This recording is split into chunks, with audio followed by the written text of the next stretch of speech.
عشاء یہ کسی اور کی نہیں بلکہ ہمارے اور آپ کے پیارے آقا جناب محمد رسول اللہ صلی اللہ علیہ وسلم کی سنت مبارکہ ہے کہ حضور اکرم صلی اللہ علیہ وسلم نے عشاء کے وقت 4 رکعت نماز فرض کو ادا کیا تھا۔ تو آپ کو یہ بات اچھی طرح سے سمجھ میں آ گئی ہوگی کہ یہ 5 وقت کی نمازیں کسی نہ کسی نبی کی سنت مبارکہ ہے۔ جب ہم نماز پنجگانہ کی پابندی کرتے ہیں تو فرائض کو ادا کرنے کے ساتھ ساتھ اللہ کے نبیوں کی سنت کو بھی ہم زندہ کر رہے ہیں، اللہ کے نبیوں کی سنت پر عمل کر رہے ہیں۔ ناظرین اکرام، اب آئیے ایک نماز کی بات کرتے ہیں، نماز فجر۔ آپ جانتے ہیں نماز فجر کے کتنے فضائل ہیں۔ حضور اکرم صلی اللہ علیہ وسلم نے فرمایا کہ جب مسلمان رات کو سوتا ہے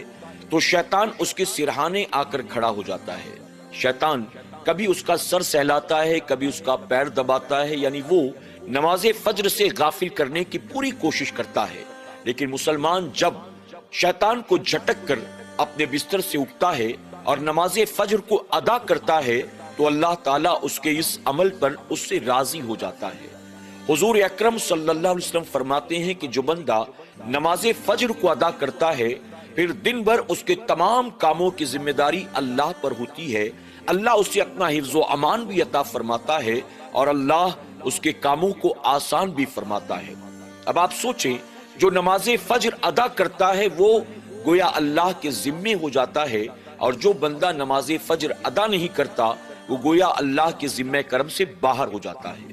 اسی طرح حضور اکرم صلی اللہ علیہ وسلم نے فرمایا جو نماز فجر ادا کرنے کے بعد بازار کی طرف جاتا ہے وہ گویا اپنے ہاتھوں میں رحمان کا جھنڈا لے کر نکلتا ہے، اور جو نماز فجر پڑھے بغیر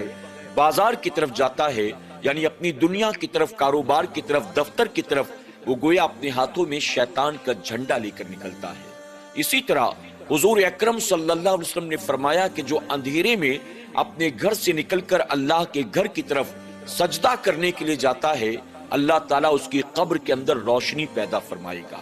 آج ہم نے اپنے گھروں میں کتنی لائٹیں لگا رکھی ہیں، اگر بجلی تھوڑی دیر کے لیے چلی جائے تو ہم گھبرا جاتے ہیں، لیکن ذرا سوچیں قبر کے اندر کون سا کنیکشن ہوگا، کون سی لائٹیں ہوں گی، کون سا بلب ہوگا، وہاں تو اجالا اس کی قبر میں ہوگا جو اندھیروں میں اپنے گھر سے نکل کر اللہ کے گھر کی طرف جاتا ہے اور اللہ کا سجدہ ادا کرتا ہے۔ اسی طرح ایک مقام پر حضور اکرم صلی اللہ علیہ وسلم نے فرمایا کہ فجر کے وقت اللہ کے فرشتے بندے مومن کی روزی لے کر آیا کرتے ہیں، یعنی جو نماز فجر ادا کرتا ہے اللہ کے فرشتے اس کو اس کے حصے کی روزی دیتے ہیں۔ آپ سوچیں، ہم نے اپنے گھروں کی کھڑکیاں، اپنے دروازے ہم نے ایسے بند کر لیے کہ ہمیں نماز فجر میں اٹھنا تو دور کی بات، ہمیں اذان فجر بھی سنائی نہ دے تاکہ ہماری نیند میں خلل پیدا نہ ہو۔ اب فجر کے وقت اللہ کے فرشتے بندے مومن کی روزی لے کر آتے ہیں، لیکن فجر کے وقت اگر وہ اپنے بستر پر پیر پسارے پڑا ہو تو کیا بتائیے فرشتے اس کا انتظار کریں گے کہ 8 بجے اٹھے گا تو روزی دیں گے، 10 بجے اٹھے گا تو روزی دیں گے، آج اتوار ہے آج دوپہر کے 2 بجے اٹھے گا تو اس کی روزی دے کر جائیں گے۔ یاد رکھیں فرشتے اللہ کے حکم کے تابع ہیں، ہمارے اور آپ کے نوکر نہیں ہیں جو دروازے پر کھڑے ہوئے انتظار کرتے رہیں۔ جو فجر میں اٹھے گا یقیناً اللہ اس کو اس کے حصے کی روزی عطا فرمائے گا۔ ایک مرتبہ فرمایا گیا سیدنا عمر فاروق اعظم رضی اللہ تعالی عنہ نے،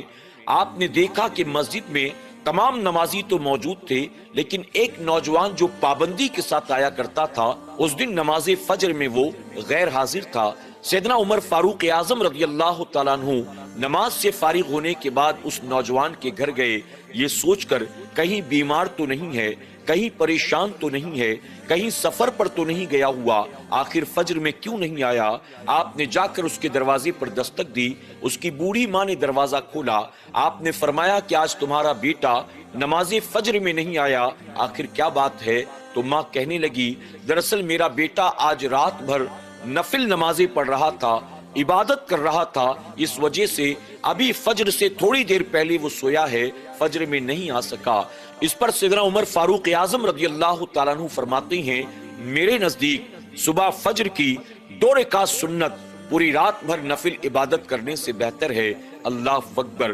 ناظرین اکرام، ہم میں آپ میں بہت سے ایسے لوگ ہیں